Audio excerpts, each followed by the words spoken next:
Hi everyone, I'm Tam, and we're back with another motivational talk. A topic just crossed my mind some time ago. So anyway, all right. So for this motivational talk, go where you're appreciated.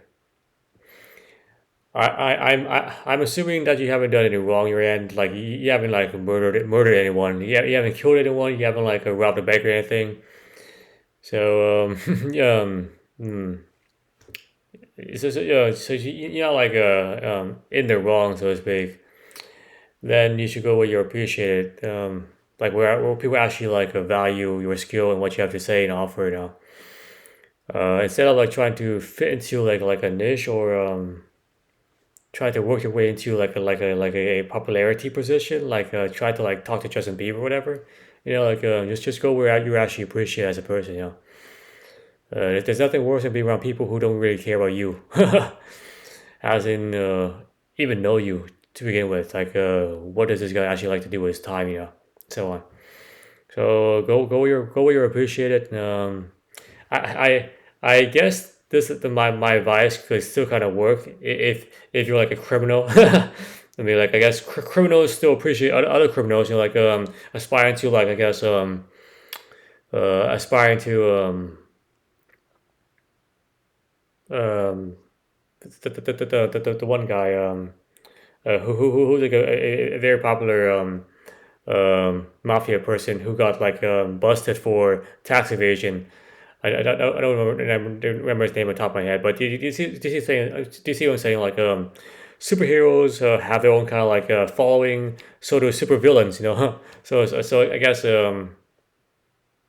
if I'm being really kind of neutral about this, like it still goes either way, of course, like consequences is the kind of like the denominator for both. There's consequences associated with being trying to be a hero or trying to be a supervillain and so on. So anyway, like you kind of have to kind of figure that one out for yourself anyway. So go where you're appreciated. Bottom line, you have a let's say you're a college student who has put in a decent amount of work over the last 4 years and you graduated. You're trying to be a software engineer or something like that, and you go to a career fair where there's a bunch of companies like ranging from startups, like a small startup company, to like Google. So the entire spectrum, like from nobodies to a lot to a popular somebody. um, so you try you go to the recruiter and you give them the resume for Google. um, and Google is Google, very big, kind of notoriously famous and so on. He like barely looks at your resume. He's like, he kind of like just glances over like for 5 seconds and he just hands it back to you. And it's like, thank you for your time. I'm like, sir, don't you want to like hear my like my 30-second pitch, my e- e- elevator pitch? Sorry, kind of hard to say right now. Elevator pitch, elevator pitch. My like, tell me about yourself. Don't you want me to like say something about that? Like, no, son. Like, thank you for your time. Thank you for coming to our career booth. Hope you have a great rest of your evening, sir. Um, so no go, man, no go. So you start to I guess walk your way down the different the aisle, and you come across a kind of like a mom and pop software shop startup, and the hiring person there looks at your resume, takes a very long look at it, like maybe like I guess 2 minutes, something like that, two to 3 minutes, kind of just looking through the whole thing, try to understand exactly what you actually did, like your work experience in school, outside of school, the courses you actually took, yeah, and so on, to understand what you actually have accomplished, throughout your career as a college student. I guess most college students don't really see their college experience as a career, but it really kind of is. It's like a kind of pre-career, going to a kind of military boot camp to prepare you for the actual boot camp later on.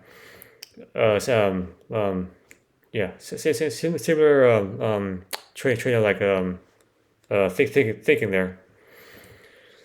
So the recruiter at the startup looks at your resume. It's like, takes like 3 minutes to look through it very thoroughly, and then asks you, please, please have a seat, sit down.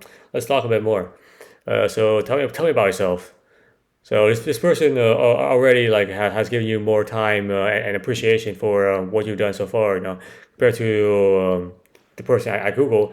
Not to say that not to say that that guy is evil or anything or bad. It's just this person probably needs you more at this moment than Google. Like this person actually wants to connect to you right now. Um, so he asks you to tell me about yourself, and you tell him, and then you give him your 30-second pitch, your 30-second sales pitch, whatever, and then the person asks you more questions like, okay, tell me about this, tell me about that, So try to understand your entire like experience so far. And then at the end of the conversation, she's like, "Wow, dude, I really enjoyed talking to you. Like, I think you're a great fit for the rest of the team. We're a pretty smart, we're a pretty small company. There's no like beef around here anywhere. Like, we get along pretty well together. I think your skill set is exactly pretty much what we're kind of looking for. Because we want somebody within this kind of range, we don't want somebody who's kind of like a super performer, because they probably will kind of like not really go well with the rest of the team. They probably want to kind of like own the whole thing themselves and so on. There may be issues with the guest personality matching and so on. However, you look like a really nice fit. If you're interested, let's meet again next week and talk about your last project for your coursework, and start looking into like ways to possibly onboard you into a company, and possibly some project that you can kind of like I guess choose from to look at. All right, so not Google, that like this guy there, this person clearly appreciates you more. So this is kind of like kind of a kind of I mean for a college student, maybe kind of like hard to digest, because you want like you want the big dog, the big name. However, this person actually really needs you, and the whole point of a job, and to a greater extension, a career, is really step back. Have like step back to see this, to view this, is that this person really wants you to be around and to build something more meaningful for himself. I mean, like, doesn't really matter where you go. Like Google, yeah, Google is great. It's a nice kind of a nice honor to have, But this person really needs you right now, dude. So, and as you approach life like this, like go where you appreciate it, you actually start to understand like this is actually more valuable. Like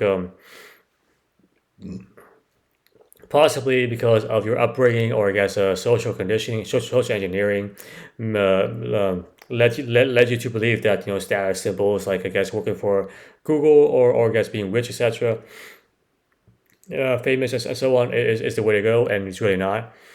It's actually you're asking for more pain than it's probably worth it, honestly.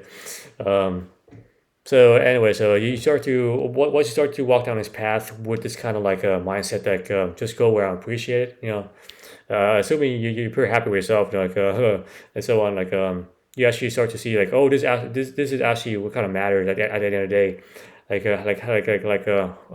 how you kind of value others, and also the work you do, the way you kind of like I guess use your time during the day, like not just like not just doing projects, but also like also interacting with the team, getting to understand like getting to know the team, like, oh, this guy actually does like hunting. That's pretty cool. That's pretty sick, dude. Like I've never done hunting before. Can you take me on a trip, and so on.